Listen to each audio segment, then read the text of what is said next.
Hi, this is David Syme. I'm using an augmented reality welding kit here. This is in order to reduce the amount of time it takes to teach people to weld and reduce the amount of waste of metal and gas that's involved in that as well.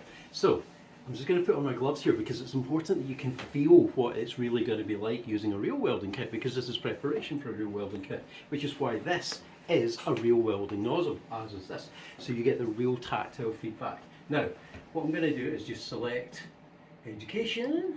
I'm going to select this simple T-butt joint here in that position. I'm going to use carbon steel, thicken it up a wee bit to 6mm, gas mix arc welding, this thick wire here, 1mm, and I'm going to go for argon CO2. See how many options there are there, and then I'm going to thicken the plate that we're using, the length rather, to 180 so that you can get a real sense of it. I'm just going to do a single pass. You can do 1, 2 or 3 passes with welding or even more. I'll go for a straight one, just because I'm not very expert at this. And we're going to go for a continuous segment and push because of the kind of welding system that we're using. Okay, now I just click Start Exercise. There we go. Okay, so now we're going to start our weld. I'll just bring this thing down. Now I'm going to be able to see, in augmented reality, everything that you can see. Now, do you see how we're now, or rather I'm now looking at a T-weld in carbon steel. If you look at these little green lines here that are going red and green, they're telling me about my distance. See how that's too close, that's too far away, this is just right, so it's going to start the weld. So this is exactly what happens, oops, got too far away. This is exactly what happens when you are actually welding. You have to go really slowly, and your welding helmet will compensate for the bright light that's coming from the weld, so it will darken like this. So this is what you'll see. Now that green circle over to the right there is telling me about my angle of approach.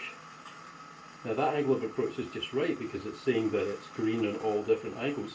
If I stop and go out to the right there, do you see how it's saying no, I won't need you to go over to the left? If I go down, it's saying no, I need you to go up. So I'm going to return to the weld. Get my distance right again.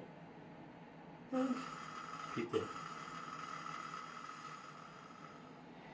Okay, so that's me finished a very messy weld. Like I say, I'm not a welder. So I'm just going to put one here. Let's cancel to see the weld and let's view the results. So it's just creating a report for us. Now as you can see here in the graphs, it's telling me my work angle here was alright, a bit high. My travel angle was pretty good all the way through. My distance, do you see here? That was way off at parts, yeah? When it's in the middle, you're in the right zone, but I was way off. Travel speed, bit high, a little bit low there. And my aim was not too bad actually. I got 97 for that, 99 for the travel angle, 95 for the work angle. 84 out of 90. 90 for this exercise is a passing score.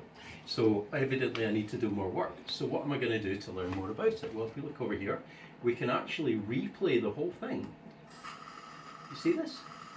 That's actually showing it from another angle. Now I can move down here and we can actually change the angle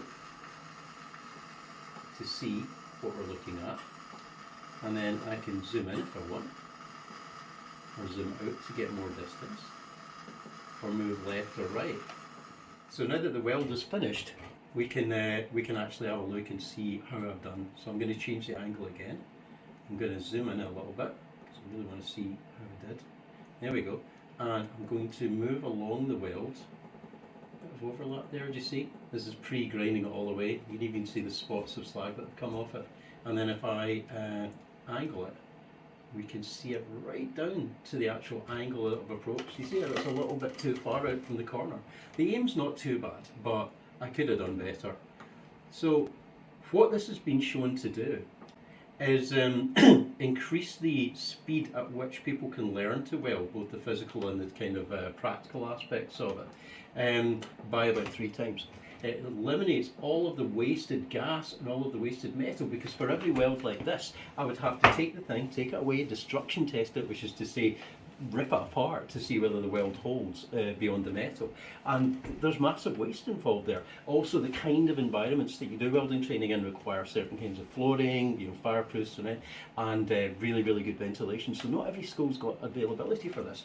What this system, which will work in any classroom, will do is get the students training up to a really high level before they ever touch a real welding system, at which point they can continue the last third of their training much better prepared and with far less waste.